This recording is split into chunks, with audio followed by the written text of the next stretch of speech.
할렐루야. 날씨가 상당히 쌀쌀해진 것 같아요. 아마 꽃샘 추위가 한두 번은 더 있어야 봄이 올 것 같습니다. 봄은 그렇게 쉽게 허락하지 않는 것 같아요. 얼마 있지 않으면 따뜻한 봄이 오고 또 이제 새로운 계절을 맞이하게 될 줄 믿습니다. 이 지구상에 237개국 나라가 있는데 한국 사람이 175개국에 726만 8천 명이 나가 산다는데, 오늘 이 성경 본문은 야곱의 가족이 몽땅 애굽으로 이민 가는 이야기입니다. 오늘 본문은. 그런데 이민을 가는데 중요한 우리에게 오늘 하나님의 메시지의 말씀의 내용이 이민 가는 내용의 이야기에 그 안에 담겨져 있는 것을 오늘 보면서 여러분과 제가 하나님의 넘치는 은혜를 받는 시간 되기를 바랍니다. 야곱은 아들 이제 요셉이 사실 죽은 줄 알았어요. 20년 동안 그렇게 애통해하고 가슴 아파하고, 부모 먼저 자식이 죽으면 가슴에 묻고 간다는데, 이 아들이 죽었다는 소식 때문에 참 가슴 아파하고 잠 못 들는 그런 밤들도 많았고 힘들었는데, 어느 날 곡식을 사러 보냈던 아들들이 돌아와 가지고 아버지, 요셉이가 살아 있습니다. 믿어지지 않는 소식을 전했습니다. 거기다가 더 놀라운 사실은 요셉의 아버지, 당시에 세계 최고의 나라인 애굽의 총리가 되어 있습니다. 이 소식을 들은 야곱이 얼마나 충격이 컸겠어요? 정말이냐? 아마 우리 이야기로 하면 정말이냐를 한 10번 정도는 이야기했을 거예요. 의식적으로. 정말이야? 정말 만나봤단 말이지? 요셉이 어떻게 변했더냐? 아마 많이 물었을 겁니다. 사람은 긴장하면은 자꾸 정말이냐 묻거든요. 우리 권사님들 기도하면 수요 예배 때 참말로 진짜로 정말로 진짜로, 이게 긴장하기 때문에 참말로 진짜로 자꾸 나오거든요. 이 사람은 긴장하거나 아니면은 당황스러운 일이 벌어지면 자꾸 확인차 정말이냐 묻게 돼요. 그런데 아들이 살아있다는 것과 총리되었다는 내용을 듣고 야곱은 드디어 전체 가족을 데리고 애굽으로 내려가기로 결심을 합니다. 여러분, 이게 가족 이민 가는 게 쉬운 일일까요? 절대로 쉬운 일 아닐 거예요. 야곱은 일생일대의 중대한 결정을 해야 됐습니다. 아마 모르긴 해도 그냥 야곱이 요셉이 총리됐다는 자식들의 말 한마디를 듣고 덜렁 결정을 하는 게 아닙니다. 야곱은요, 오늘 우리에게 주시는 중요한 교훈이에요. 창세기 40 오늘 6장에 보면 하나님 앞에 야곱이 부엘세바 광야로 내려갑니다. 이 부엘세바가 애굽으로 내려가는 이제 맨 남단에 있는 광야 끝이에요. 거기에 가는데 그냥 가족을 데리고 덜렁 들어가지 않아요. 왜? 하나님의 확실한 응답을 받고 움직이는 겁니다. 이게 오늘 저와 여러분들이 배워야 되는 중요한 교훈입니다. 야곱은 자기 생애에 살아온 자기 경험으로 인해서 사람을 의지하면 항상 실패한다는 것을 알았습니다.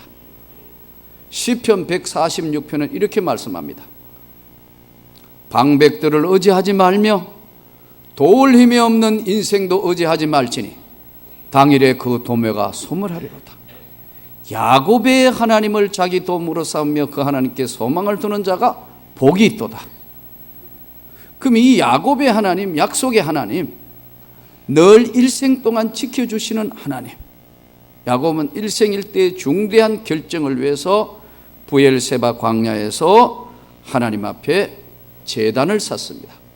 우리를 이야기하면은 예배를 드리고 하나님 앞에 그 밤에 간절히 하나님의 응답을 기다립니다. 중요한 인생의 문제를 결정하는데 말이 다르고 문화가 다르고 전혀 낯선 곳에 가니까요, 하나님 앞에 간절히 응답의 기도를 요청합니다. 이것이 오늘 저와 여러분이 본받아야 될 점입니다. 그러면 어떤 분들은 아마 여러분 가운데는 이런 이야기를 하실 거예요. 이게 야곱이 지금 이민 가는 거하고 오늘 우리 시대에 우리하고 무슨 관계가 있느냐? 히브리서 11장 13절 14절은 신약 성경에 이렇게 말씀합니다. 이 사람들은 다 믿음을 따라 죽었으며 약속을 받지 못하였으되 그것들을 멀리서 보고 환영하며 또 땅에서는 외국인과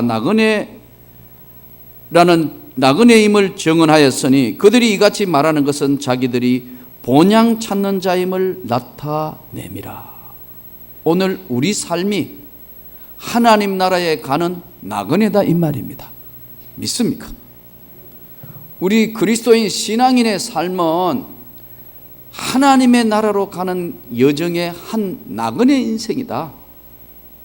또 외국인과 같이 살고 있다. 왜? 어차피 이 땅은 떠나야 되는 삶이기 때문에 나그네와 외국인이고 그런 사람들을 본향을 찾아가는 사람들이라, 이렇게 요약했어요. 마치 야곱이 지금 가나안 땅에서 하나님의 은혜를 입어서 자식이 죽은 줄 알았는데 20년 뒤에 총리로 살아있다는 이야기를 듣고 애굽으로 내려가는 것처럼 오늘 우리 삶도 나그네다 이거예요. 인생이라는 것이 반드시 이 땅에 온 사람은 한 번은 이 세상을 다 떠나야 한다. 또 이 세상의 우리 삶 자체가 외국인들, 잠시 거주하는 외국인과 같은 삶이 인생의 삶이다. 자, 그러면 야곱은 내려가야 될 중요한 결정을 할 때 하나님 앞에 제단을 쌓고 그 밤에 간절히 기도하는 겁니다. 그래서 그 결과로 하나님의 4가지 응답을 받는데, 응답 받고 오늘 결과에 대한 본문입니다. 본문으로 다시 여러분 한번 돌아가 보시기를 바랍니다. 이스라엘이 요셉에게 이르되 내가 지금까지 살아있고 내가 내 얼굴을 보았으니 지금 죽어도 족하도다. 얼마나 여러분 참 멋있는 인생입니까? 그렇죠? 요셉을 보고 난 뒤에 야곱이 지금 한 얘기예요. 내가 지금까지 살아있고 너가 지금까지 살아있고 내가 너의 얼굴을 이제 한번 보고 나니까 지금 죽어도 여한이 없다. 예. 우리 이런 멋있는 인생을 한번 살아봅시다. 이제 족하다. 예수님 말씀대로 다 이루었다. 이 땅의 삶을 정리하고 갈 때 이제 여한이 없다. 이제 나는 주님 앞에 가니까 여한이 없다. 이 마무리에 자식에게 이야기할 수 있는 이 야곱의 축복, 요셉의 축복, 그 얼마나 귀한 축복입니까? 난 지금 죽어도 이젠 여한이 없어. 너를 보았으니까. 근데 이제 요셉이 아버지에게 뭐라고 했냐면, 아버지, 내가 이제 바로 왕을 만날 텐데 아마 바로 왕이 가족들 다 보자 할 겁니다, 아버지. 그러면 왕이 딱 물어볼 겁니다. 당신들은 직업이 뭐 하는 사람들이요? 이렇게 물을 겁니다. 그러면 조상 때부터 다 목자들, 목축하는 사람들이라 그렇게 이야기하십시오. 그러면 아마 바로 왕이 고센 땅이란 땅을 줄 겁니다. 그러니까 그 고센 땅이 하나님의 약속의 땅입니다. 그렇게 이야기하십시오.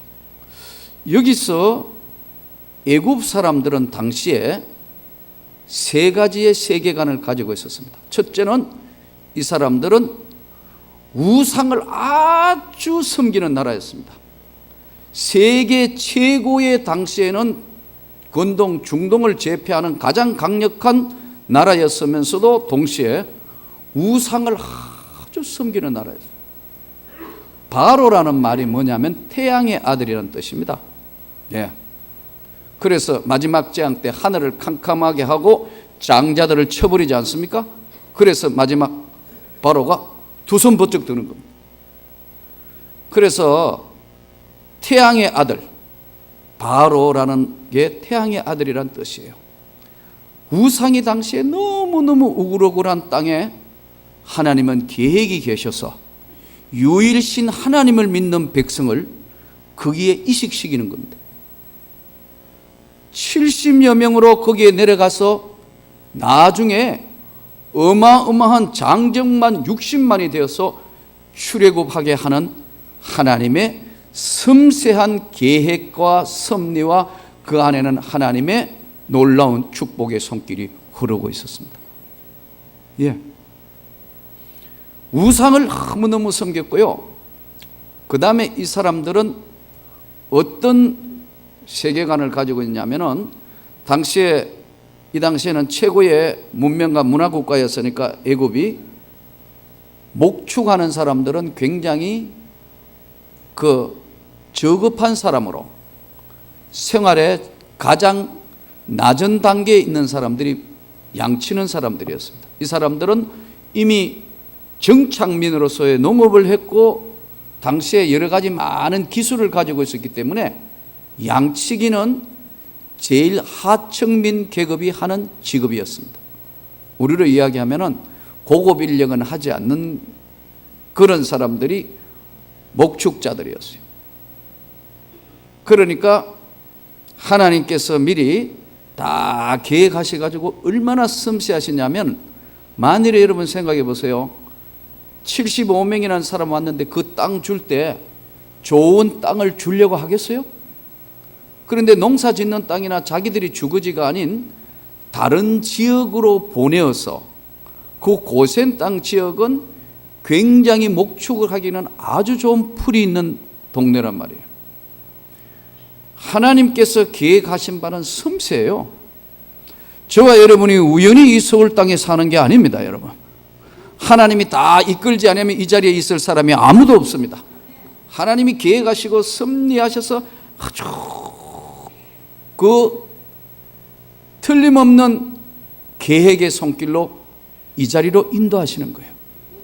그래서 하나님께서 고센 땅이라는 곳으로 가도록, 직업이 목자니까 와서 농사 짓기는 아주 불편한 땅이고 풀은 여기저기 널려 있는 게 풀인 그 땅으로 하나님이 고센 땅을 하는 곳으로 섬세하게 인도하시는 겁니다. 우상을 우글우글 숭배하고 있고요. 이 사람들은 목축업을 아주 저급한 것으로 보았습니다. 또 한 가지, 이 사람들은 다신 종교였습니다. 지금 세계에 나가보면 많은 신들 섬기는, 일본마도 그렇고 동남아에도 많은 신들 다신 종교예요. 그런데 유일하게 유일신 여호와 하나님을 믿는 하나님의 백성들을 그 자리에 이식을 시켜서 하나님이 살아계심을 세상에 보여주는 것이 다음 이루어지는 출애굽기 이야기입니다. 오늘 우리로 다시 바꿔 우리에게 이야기하면, 세상에 예수 안 믿는 집안에, 예수 안 믿는 직장에, 예수 안 믿는 이 지역에, 여기가 고센 땅입니다, 여러분. 하나님이 예정하시고 하나님이 섭리한 여기에서 이 지역에 있는 많은 사람들에게 유일신 예수가 하나님의 아들이라는 것을 선포하라고 이 교회를 세우신 겁니다. 그렇게 하나님이 섬세하게 우리 생애도 인도하시는 겁니다. 이때 이제 야곱이 부엘세바라는 곳으로 와서 하나님의 언약을 받는데, 그 밤에 하나님 앞에 간절히 기도합니다. 하나님, 아들이 살아있다고 하긴 하지만 이 많은 가족을 데리고 내려갑니다. 불안하고 내일을 한치 앞을 볼 수 없는 정치와 여러 가지 경제적인 문제 다 주님 앞에 맡깁니다. 주님, 정말 내려가야 합니까? 어떻게 해야 됩니까? 이때 하나님께서 야곱에게 주신 응답이 뭐냐 하니까 애굽으로 내려가기를 두려워 말라. 염려하고 두려워하지 말라. 오늘 사실 우리가 사는 세상에 여러 가지 염려와 근심 많습니다. 오늘 첫 번째 하나님께서 야곱에게 주신 응답이 나는 지금 죽어도 여한이 없다는 그의 신앙 고백에 가까운 이 은혜는 하나님이 주신 응답으로 받은 겁니다. 아무 염려하지 마시기를 바랍니다. 두려워하지 마시기를 바랍니다. 보라, 내가 세상을 이겼노라. 주님께서 말씀하시기를 보라, 내가 이 세상을 이겼다. 조금도 두려워하지 말라. 그러나 실제로 여러분 내려가는 그 상황에 보면 얼마나 불안하겠어요? 어떤 일이 벌어질지 어떻게 될지 모르는데 두려워하지 말라. 내가 너와 함께 하리라. 동행하리라. 오늘 또 여러분 이 험한 세상에 우리가 세상 살면서 삶의 목적과 기준이 뭐냐 하니까 나는 여러분들이 예수가 삶의 기준이 되기를 바랍니다. 예수가 삶의 목적이 되기를 바랍니다. 그 예수가 오늘 야곱이 주님께서 하시는 응답을 받습니다. 아무 염려하지 말고 두려워하지 말라. 내가 너와 동행하리라. 그리고 큰 민족을 이루게 될 것이다. 사실 야곱이 생각하는 세계는 가나안이란 좁은 땅이었습니다. 그저 우리로 실제로 여러분 이스라엘 나라 한번 가보세요. 여기가 여기고 여기가 한 동네입니다. 성지순례 가기 전에는 가보니까 야 뭐 예루살렘 궁전 뭐 감람산 뭐 흰놈의 골짜기 야 그런데 거기 가보니까요 거기가 거기고 거기가 거기고 한 동네. 신약 성경에 일어난 것은요 신림동에 일어난 이야기입니다. 아주 쉽게 이야기해요. 거기가 거기고 거기가 거기예요. 가보기 전에는 야 뭐 그런데 그 안에 이야기입니다. 가나안 땅이란 작은 땅에 있는 그에게 넓은 세계를 눈을 열어 보여주시는 겁니다. 내려가라. 내가 함께 가겠다. 염려하고 두려워하지 말라. 내가 너와 동행하겠다. 그러시면서 큰 민족을 이루게 하리라. 사실은 하나님의 응답을 받는 것이요 야곱뿐만 아니라 앞에 아브라함에게도 하나님이 미리 가장 소중한 것은 언약을 하셨어요. 창세기 15장 13절부터 14절에 보면은 여호와께서 아브라함에게 이르시되 너는 반드시 알라. 내 자손이 이방에서 객이되어 그들을 섬기겠고 그들은 400년 동안 내 자손을 괴롭게 하리니 그들이 섬기는 나라를 내가 징벌할지며 그 후에 내 자손이 큰 재물을 이끌고 나오리라. 미리 성경에 약속한 언약입니다. 그런데 우리가 어떤 일을 만나면 대부분 보면 문제가 있고 집안에 어려움이 있고 가장 중요한 결정을 해야 되는데도 여러분 정말 하나님 앞에 기도하고 그 하나님 앞에 의지해야 되는데 잘 안 하셔요. 교회 예배 드릴 때만 하고 밖에 교회당을 나가기만 하시면은 주님과 동행한다는 확신이 없어요. 교회당에 예배 드리고 하실 때는 하나님이 살아계시는 것 같은데 조금만 어려움과 환난과 고통이 찾아오면 하나님은 안 계시는 것처럼 여러분들이 생각한다 이 말입니다. 이 야곱이 우리하고 다른 가장 결정적인 순간은요 확실한 응답을 받습니다. 오늘 저와 여러분이 이 어려운 시대에 주님의 확실한 응답을 받기를 원합니다. 이 야곱은 사실은 가나안 땅이 삶의 전부인 그런 생애를 살면서 하란도 가보았고 젊은 날 또 가나안 땅에 있었는데 가나안 땅이 다인 줄 알았는데 하나님이 애굽으로 이동케 만드시는 겁니다. 큰 민족을 이루리라. 이스라엘 백성들이 가나안 땅에 있으면은 절대로 큰 민족이 될 수가 없어요. 두 가지 이유입니다. 하나는요, 땅 덩어리 자체가 허락을 안 해요. 땅이 좁기 때문에 큰 민족을 이룰 수가 없어요. 아무리 그래도 사람이 살려면 공간이 있어야 되기 때문에 가나안 땅이라는 공간이 그걸 허락지 않아요. 두 번째는 경제 문제가 허락지 않아요. 왜냐? 목축을 하려면 뭐가 필요하냐면 물과 풀이 필요합니다.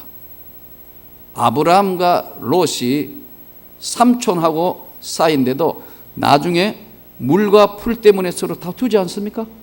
네가 자하면 내가 우하고 내가 우하면 자한다. 그렇게 공간적으로 허용치 않고 양들을 키워서 사는 삶이기 때문에 목축을 해야 살기 때문에 경제적으로 허락이 안 돼요. 여러분, 이 경제는 사람이 마음대로 할 수 없어요. 하나님이 복을 주셔야 돼요. 우리도 최선을 다해야 돼요. 그러나 하나님이 손을 얹어 여러분 가정이나 교회에도 축복해야 됩니다. 나라도 축복해야 돼요.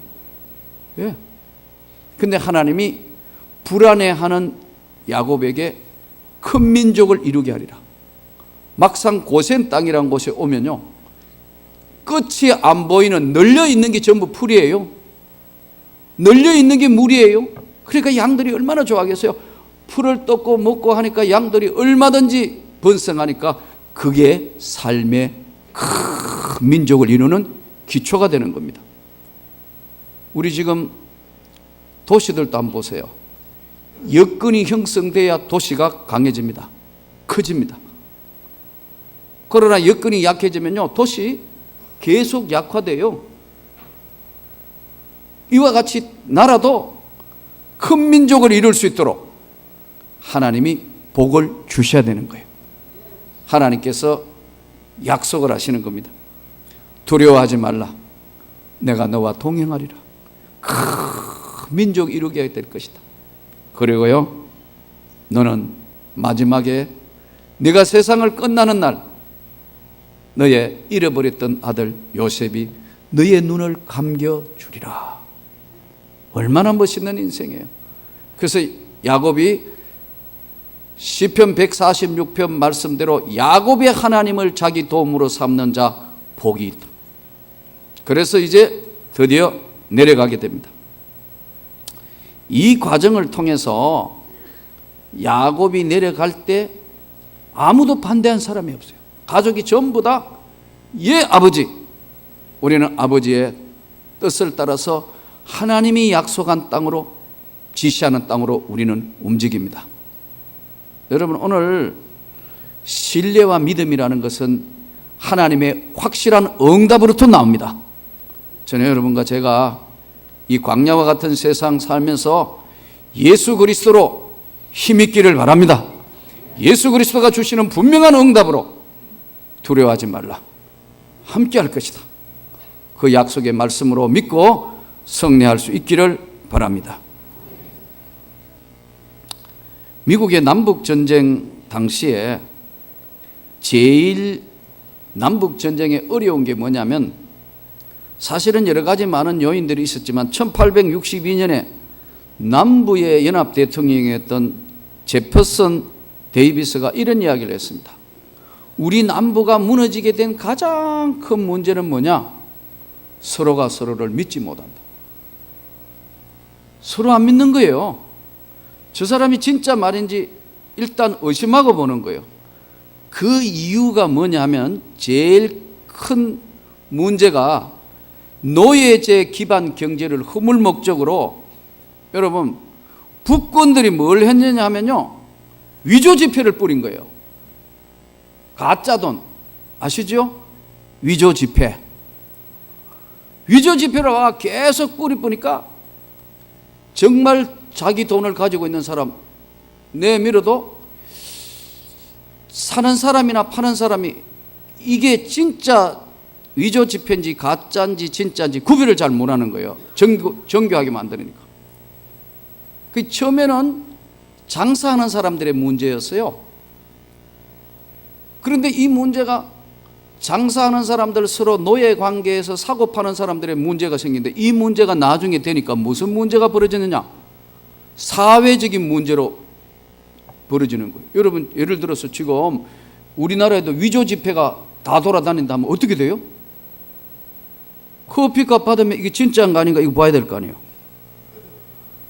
아무것도 아닌 게 나중에 뭐냐면 정부의 말에 신뢰를 무너뜨려 본 겁니다. 정부에서 이야기하는 거 안 믿는 거예요. 그래서 남북전쟁의 결정적인 문제가 이러한 여러 가지 요인이 있습니다만 그 중에 하나가 정부를 신뢰하지 못하고 서로가 서로를 신뢰하지 못하기 때문에 무너진 겁니다. 가짜의 힘이 이렇게 무섭습니다. 오늘 우리 예수 믿는 우리에게 그 어느 때보다 이단들이 지금 창궐하고 있습니다. 많은 이단들이 와서 위장을 해가지고 그전에 하고 달라서 이단 교회 이름이 달랐는데 지금은 대부분 달고 있는 게 대한예수교 장로에 달고 있는 게 많습니다. 여러분 잘 보살펴 봐야 합니다. 이단들이 창궐해가지고 이게 이단 사이비들이 교회를, 한국교회 전체를 흔들고 있어요. 또 한 가지는 종교다원주의가 나와가지고 종교는 무엇이든지 믿어도 된다고 자꾸 현혹해요. 이러다가 보니까 예수가 생명의 구주고 예수 외에는 구원이 없으며 예수 그리스도의 나라를 약속의 언약에 이 지금 말씀을 전 세계에 선포하고 교회를 지켜야 되는데 이 자체를 흔드는 겁니다. 가짜가 여러분 무섭습니다. 다이아몬드 사면 진짜인가 가짜인가 보증서 쓰잖아요. 금도 이거 기증품은 어떻게 돼요? 이거 순금입니다 아닙니다 하고 하잖아요. 가짜가 나옴으로 전체를 흔드는 겁니다. 예수 외에는 구원이 없습니다. 여러분 예수 그리스도가 이 세상을 사는데 진리고 길입니다. 너무 많은 가짜들이 오늘 흔들어대니까요 교회 전체 교계가 흔들흔들 지금 하고 있어요. 오늘 야곱은 하나님 앞에 두려워하지 말라. 내가 너와 함께 할 것이다. 큰 민족을 이룰 것이다. 그리고 너의 눈을 요셉이 감겨주리라. 이 은혜의 축복이 여러분과 우리 삶에 있기를 원합니다. 그러기 위해서는 하나가 돼야 됩니다. 역사를 보면 하나가 되면 절대로 지지 않습니다. 제국의 멸망사도 보면 거의 다 보면은 분열돼서 멸망했습니다.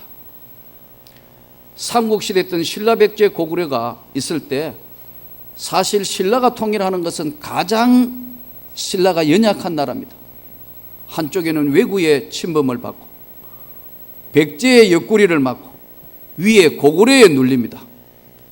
그런데 신라 백성들에게 세속 5계를 가르치면서 너무 힘들고 어려우니까 내적으로 하나 되는 걸 했습니다. 이게 여러분 삼국을 통일하는 힘입니다. 여러분의 가정이 아무리 어려워도 하나가 되면은 지켜지는 겁니다. 여러분 힘들고 어려운 막 요즘 힘들고 여러분 온 가족이 자녀들 아버지 어머니 못 나도 내 남편이고 못 나도 내 아내고 못 나도 내 자식이라 하나가 되기만 하면은요 어떤 환난도 이긴다니까요. 이게 하나가 안 되는 거예요. 백제 내분에 일어나가지고 의자왕 때 성충을 죽이고 하는 바람에 완전히 무너져요.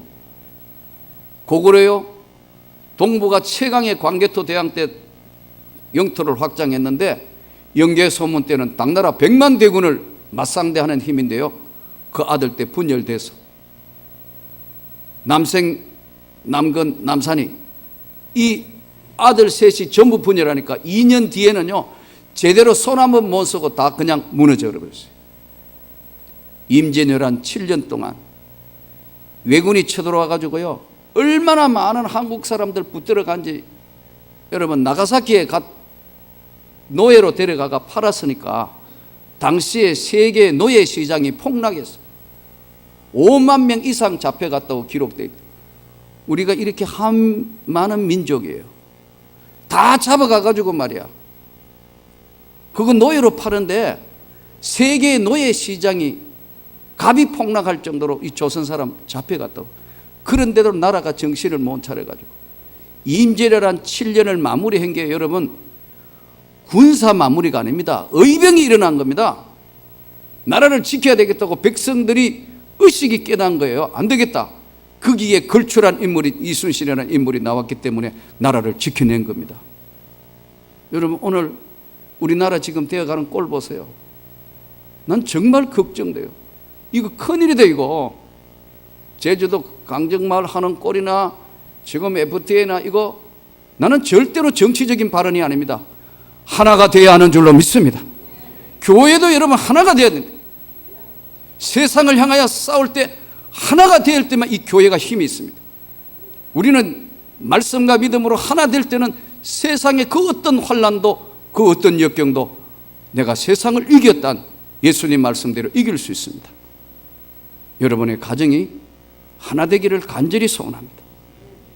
교회가 하나 되기를 원합니다. 우리 민족이 지금 이렇게 선거를 앞두고 나눠져 있는데 정말로 기도해야 됩니다. 하나님의 은혜가 넘쳐서 기도해서 이 어려운 시기를 국가적인 이 난국적인 걸 잘 견뎌서 하나님의 놀라운 축복이 이 민족에게 임하기를 원합니다.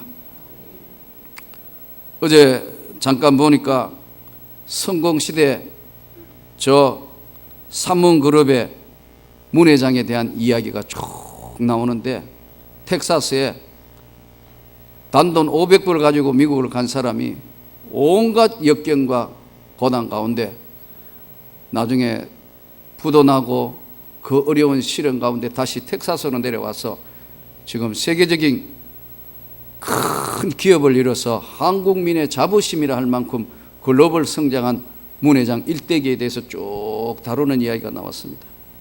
근데요, 그분이 미국 가서 잘 성장해가 한번 어느 정도 성장했다가 가발 장사하고 해서 돈을 벌였다가 한 번만에 다 털려버리는 어려운 문제가 벌어졌어요. 더 이상 다시 재기할 수 없을 때 결정적인 역할을 한 사람이 누구냐? 그의 부인입니다. 그의 부인이 주님의 교회에 가서 주님 앞에 간절히 기도했다는 거예요. 어제 TV에도 그게 잠깐 소개되더라고요. 하나님 도와주시고 살려주옵소서. 약속의 하나님은 절대로 변함이 없어요. 그의 부인의 눈물의 기도를 들으신 하나님이 그에게 새롭게 일어나서 지금 텍사스의 세계적인 기업을 이루었어요. 여러분 오늘 우리가 세상에 나가서 하나님의 사람들로 분명하게 여러분 두려워하지 아니하고 함께 동행한다는 주의 말씀을 붙들고 한 주간 세상에 나가서 다시 한번 승리하는 예수의 이름으로 예수의 능력으로 세상을 이겨나갈 수 있는 저와 여러분이 되시기를 주의 이름으로 축원합니다.